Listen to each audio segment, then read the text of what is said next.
독일 루터교회 목사이자 신학자인 본헤퍼라는 분이 계십니다. 젊은 나이에 처형을 당했는데요.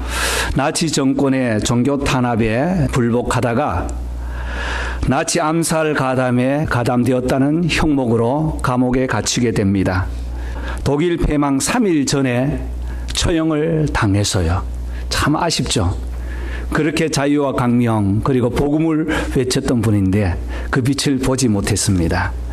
근데 감옥에 있는 동안 또 시를 썼는데요. 그 중에서 선한 능력이라는 시가 사람들에게 알려지면서 CCM으로 이제 많이 퍼지고 있습니다. 그 선한 힘에 고요히 감사여 그 놀라운 평화를 누리네. 나 그대들과 함께 걸어가네. 나 그대들과 한 해를 여네. 지나간 허물 어둠의 날들이 무겁게 내 영혼을 짓눌러도 오 주여 우리를 외면치 마시고 약속의 구원을 이루소서. 그 선한 힘이 우리를 감싸시니 믿음으로 일어날 일 기대하네. 주 언제나 우리와 함께 계셔 하루 또 하루가 늘 새로워 라는 시입니다. 그 뒤에도 많이 있지만 관계상 중절을 하고요. 그는 평소에 목회를 하면서 이런 생각을 많이 했습니다. 교회가 왜 이렇게 되었을까? 교회가 왜 세상과 짝하여 가게 되고 가고 있을까? 목사님들은 왜 바른 복음을 전하지 못하고 세상과 함께 변질된 복음을 전할까 하는 고민을 많이 했습니다. 39살에 처형을 당했지만 그에게는 그 이유가 값싼 은혜 때문이라고 했습니다. 하나님의 은혜는 값비싼데 우리가 너무 쉽게 은혜를 받고 너무 쉽게 은혜를 생각하다가 그만 값싼 은혜라고 전략하고 말았다는 겁니다. 여러분, 은혜라는 것은 받을 수 없는 사람이 하나님의 특별하신 사랑으로 받는 것이 은혜인 줄 믿습니다. 그래서 돈으로 값으로 환산할 수 없어서 하나님의 선물이라고 했지 않습니까? 오늘 우리가 2장 10절 말씀만 읽었지만 그 앞에 보면 은혜가 무엇인지, 어떤 자가 은혜를 누리는지, 어떻게 은혜를 받고 은혜가 무엇인지 다시 한번 설명하면서 하나님께서 우리를 만드신 것은 그리스도 안에서 선한 일을 위하여 지음 받은 것이라고 맺고 있습니다. 여러분, 우리는 계속해서 에베소서 말씀을 보면서 교회가 무엇인가라는 것을 함께 나누고 있습니다.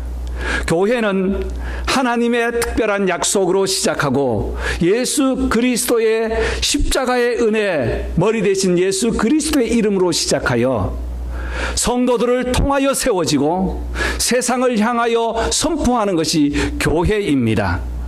우리 켄트 제일장로교회가 십자가로부터 성도를 통하여 세상을 향하는 아름답고 귀한 값진 교회가 되기를 주님의 이름으로 축원합니다. 오늘 그렇다면 두 번째 시간에 성도들로 하여금 세워지는 교회라는 제목으로 함께 은혜를 나누고자 합니다. 에베소서는 어떤 여행을 하면서 기록된 서신서와 다르다고 말씀드렸습니다. 감옥에 있는 동안 기록했기 때문에 그 내용이 얼마나 깊이가 있는지, 넓이가 넓은지 아무리 연구하고 표현을 하려고 해도 다 할 수 없는 것이 이 내용이에요. 1장 마지막에서는 그래서 바울이 교인들을 위해서 기도를 쭉 하다가 2장에서 그는 예수 그리스도는 허물과 죄로 죽었던 우리를 살렸다고 시작합니다. 1절로 3절까지 보면 우리의 원래 주소, 하나님에게서 떠난 우리의 주소가 어떠했는가를 잘 설명해 주고 있습니다. 창세기에서 우리를 만드실 때 하나님 보시기에 좋았다, 그것도 심히 좋았다고 말씀하신 하나님이 인간이 죄로 인하여 하나님을 떠나게 되었을 때는 하나님과 단절된 상태로 살아가는 인간의 주소를 볼 수 있습니다. 하나님의 형상이 깨어지고 하나님의 그 음성을 듣지 못하고 자기 마음대로 살아가는 사람들의 특징은 세 가지입니다. 하나는 세상의 풍조를 따랐습니다. 세상의 풍속을 따랐다고 할 수 있죠. 에베소에는 부유한 도시라고 했고 항구 도시라고 했습니다. 거기에는 큰 신상이 있는데 아데미 신상은 가로가 130m, 높이가 68m의 거대한 대리석으로 만든 여신상이었습니다. 이 신상은 유방이 12개가 있어서 동물과 인간을 보육하는 상징 돼지의 어머니로 그들이 섬겨 있었습니다. 에베소 사람들은 이 신을 숭배하고 제사하고 의식적인 맴 행위를 하면서 모조품을 팔아서 생계를 유지했던 사람들이 많았습니다. 사람들은 이것이 자연스러운 삶이라는 세상의 풍조, 풍속에 푹 빠져 있었다는 말이죠. 또 그들은 공중 권세 잡은 자를 따랐으며 영적으로 하나님과 상관없는, 영적으로 하나님을 경외하기보다는 세상에서 쫓는 우상을 따랐던 사람이었습니다. 인간의 심성으로는 어떠했습니까? 육체의 욕심을 따라 원하는 종력대로, 마음의 기분대로 사는 사람들, 이런 사람을 가리켜서 그때 있었던 사람이요, 불순종의 아들이요, 3절에는 전에 너희도 본질상 진노의 자녀였다, 이 생활에 있었던 사람이라는 것입니다. 이런 사람들의 특징이 무엇입니까? 단절이라는 겁니다. 세상과는 짝하였지만 하나님이 만들어주셨던 하나님의 성품을 담지 못하고 하나님과 단절된 상태, 소통 불가였습니다. 이런 사람을 우리는 죽은 사람이라고 합니다. 오늘도 이 세상에는 죽은 사람들 많이 있습니다. 우리도 과거에 이전의 삶은, 그때 삶은 다 이런 삶이 아니었겠습니까? 소통 불가한 사람은 자기 중심입니다. 옹고집입니다. 지금 또 세상 풍속을 쫓고 물질적인 안위주의를 따라가는 사람들, 세상을 가치관 삼아 살아가는 사람들, 하나님보다는 자기 중심으로 살아가는 사람들, 이런 사람들이 바로 과거의 우리 모습이었고 죄에 죽어있는, 잠자고 있는, 허욱적거리고 있는 모습이 아닌가 싶습니다.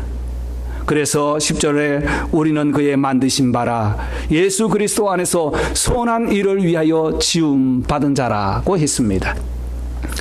사랑하는 성도 여러분, 저와 여러분은 감사하고 또 감사할 수 있는 이유는 어둠과 흑암과 죽었던 우리를 다시 회복시킨 그 은혜에 감사하는 저와 여러분 되기를 바랍니다. 그런데 잊지 말아야 할 것은 우리도 전에는 그랬다는 거예요. 과거를 거울 삼아서 다시 단절된 죄인에서 의의 자리로 옮겨주신 하나님께 감사와 찬송을 올리는 성도들 되시기를 바랍니다. 두 번째, 성도들로 하여금 세워진 교회는 큰 사랑으로 구원받은 확신을 가지고 있는 성도들입니다. 한마디로 성도라고 합니다. 여러분, 성도라는 말이 어떤 교회 안에서 직무와 직급이 아닙니다. 성도라는 말은 하나님이 직접 부여하신 이름이며 거룩한 백성이라는 말입니다. 교회 머리 대신 예수 그리스도, 그 이름을 믿고 그를 따르며 그에게 순종하며 그분의 말씀 앞에 굴복하고 그분 앞에 헌신하고 순종하기로 마음에 결단한 믿음의 사람을 우리는 크리스찬 또는 한문으로는 성도라고 합니다. 이 성도란 말이 직분 받기 전에 부르는 명칭이 아닙니다. 어떠한 직분보다, 교회 안에서 어떠한 직분보다 더 소중한 직분이 성도인 줄 믿습니다. 왜냐하면 다른 직분들은 직무를 위해서 부여된 직분이에요. 그러나 하나님의 백성이라는 사실은 하나님 앞에 자녀가 되었을 때에 너는 내 아들이다, 너는 내 딸이다, 너는 내 자녀다 하는 하나님께서 부여해 주신 거룩한 직분입니다. 사랑하는 성도 여러분, 그래서 저와 여러분이 주님 안에서 큰 사랑을 확인하고 살아가자는 것이죠. 4절에서 6절까지입니다. 긍휼하여 풍성하신 하나님이 우리를 사랑하신 그 큰 사랑을 인하여 라고 시작해요. 5절 6절 같이 읽어볼까요? 다 같이. 허물로 죽은 우리를 그리스도와 함께 살리셨고 너희는 그 은혜로 구원을 받은 것이라. 또 함께 일으키사 그리스도 예수 안에서 함께 하늘에 앉히니. 아멘. 구원받은 성도의 특징을 보십시오. 주님이 함께 하시겠다는 거예요. 함께 과거에 어떻게 살리셨고 구원하셨다는 거예요. 우리가 구원받은 사실은 내가 예수님을 나의 구주로 고백하고 주님은 나의 주인입니다, 나의 구원자입니다, 나의 통치자입니다라고 고백할 때 이미 구원은 선포되었어요. 과거의 사건이에요.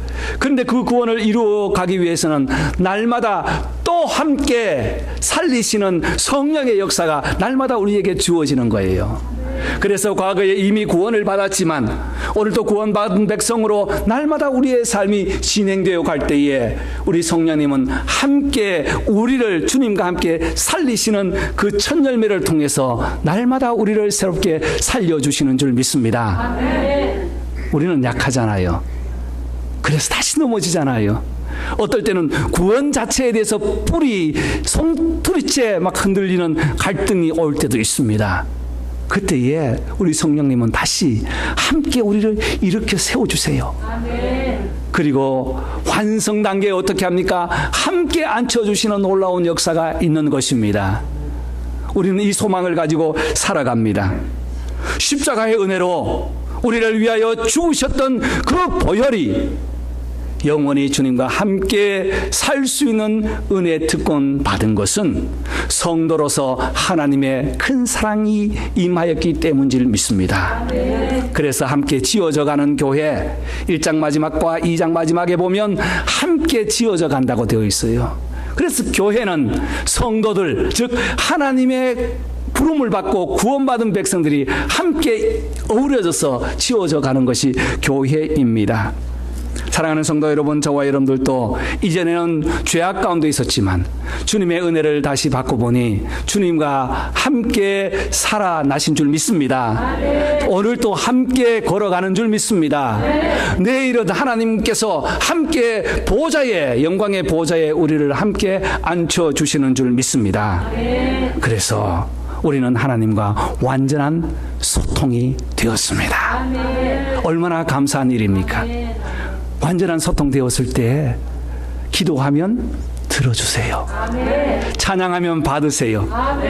우리의 소원을 하나님께 아뢰일 때에 우리의 신음 하나하나까지 놓치지 않으시고 하나님은 기억하고 계십니다. 이 은혜가 우리 교회에 함께하기를 주님의 이름으로 축원합니다. 그렇다면 우리는 어떻게 살아야 하는가? 세 번째로는 구원받은 성도들이 날마다 함께 세워져가는 공동체가 되어야 합니다. 무엇을 위해서? 성화를 위해서. 7절부터 마지막 절까지인데요.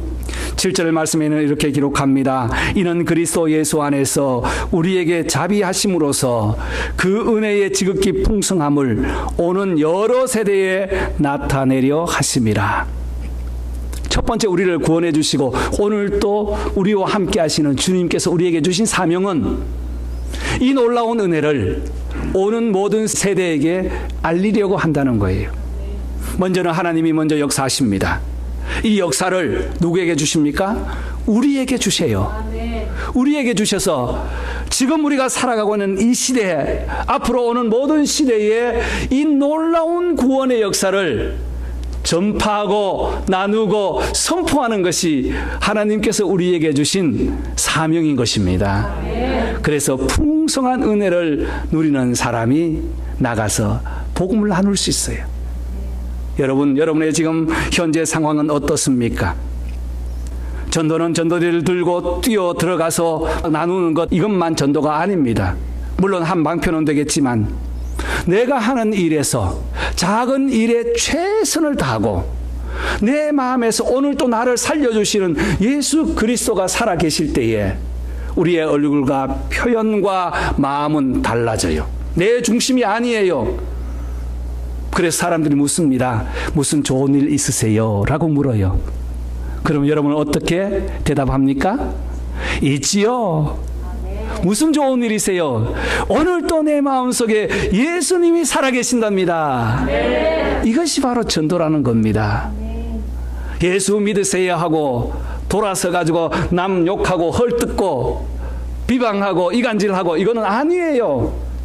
사업을 하면서도 마찬가지고 우리의 삶 전부에서 일어나는 모든 상황에서 우리가 내 속에 살아계신 우리 주님을 드러내는 방편은 작은 일에 최선을 다하면서 하나님께 영광을 돌릴 때에, 또한 이웃들에게 질문했을 때에 그 질문에 걸맞게 주님의 이름으로 대답한다면 이것이 더 좋은 전도 방법이 아닐까요? 또한 하나님의 선물이라는 것을 잊어서는 안 됩니다. 구원은 하나님의 선물입니다. 오늘 말씀해 보면 구원, 믿음, 은혜, 이 단어가 계속적으로 반복해서 나와요. 떨어질 수 없는 트라이앵글로 걸려 있습니다. 은혜를 입어야 믿음이 생기고, 믿음이 있어야 구원의 확신이 생기고, 구원의 확신이 있어야 다시 돌아가서 이것이 하나님의 은혜구나라고 생각하고, 끊을 수 없는 연결되어 있는 것이 바로 구원과 믿음과 은혜라는 겁니다. 이것이 우리의 노력으로 되지 않습니다. 아무리 수고한다 할지라도 우리의 행위로서 얻을 수 없는 것이 하나님께서 우리에게 부여하신 구원의 은혜요, 우리가 누리는 하늘의 평화, 이것은 무엇으로도 얻을 수 없는 것입니다. 그래서 이것이 하나님의 선물이라는 거예요. 저와 여러분도 오늘 하나님의 선물을 듬뿍 받으셨지 않습니까? 하나님의 선물을 가지고 살아갑시다. 하나님의 선물로 봉사하고요, 하나님의 선물로 이웃들에게 사랑을 나누고, 하나님의 선물로 함께 나누어 갈 때에 그것이 바로 진정한 은혜라는 거예요. 뿐만 아니라 함께 세워가는 공동체는 하나님을 알아가야 합니다. 1장 7절 말씀해 보면 우리 주 예수 그리스도의 하나님 영광의 아버지께서 지혜와 계시의 영을 우리에게 주사, 너희에게 주사 하나님을 알게 하시고, 하나님 아버지는 한 분밖에 없습니다. 아무 데나 가서 아버지라고 하면 안 돼요. 나머지는 아저씨들이에요. 아버지는 한 분밖에 없어요. 그런데 이 세상에 사는 사람은 세상의 풍속 따라서, 풍조에 따라서 하나님을 알지 못하고 깨닫지 못하는 경우들이 많이 있습니다. 그래서 앞서 서두에서 말했던 것처럼 본해퍼는 기독교는 종교가 아니다, 하나님과의 만남이라고 했습니다. 신앙생활하면서 날마다 우리가 하나님을 만나야 돼요.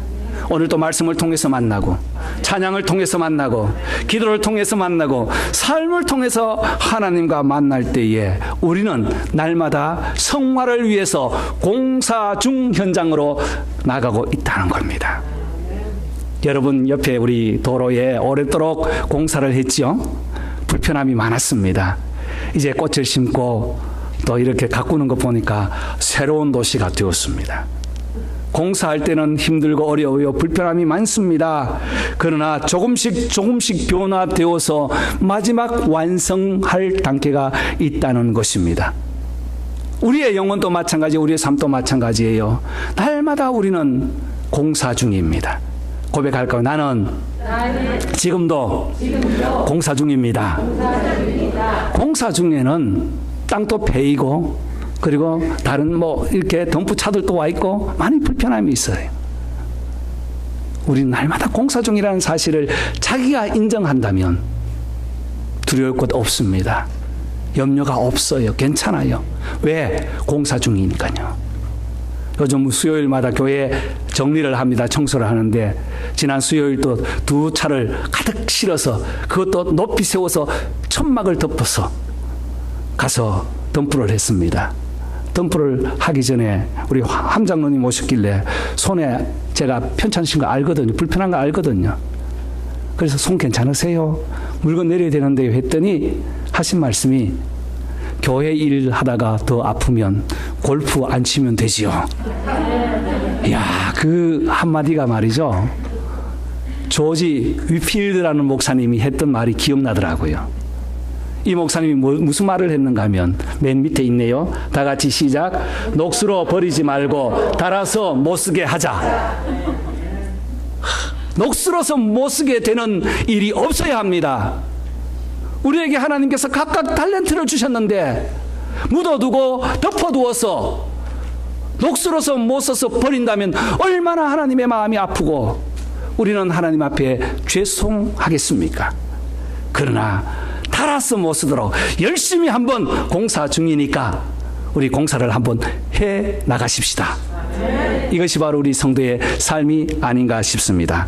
사랑하는 성도 여러분, 교회는 세상의 방법으로 세워지지 않습니다. 돈 많은 사람이 건물을 세울 수 있어도 건물 안에 성도는 살 수가 없습니다.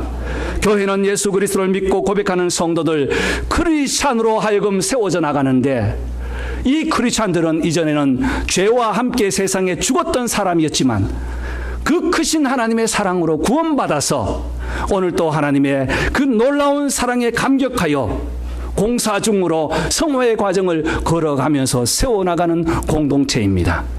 저와 여러분이 하나님이 가장 기뻐하시는 공동체로 세워지는 역사가 있기를 주님의 이름으로 축원합니다. 기도하겠습니다.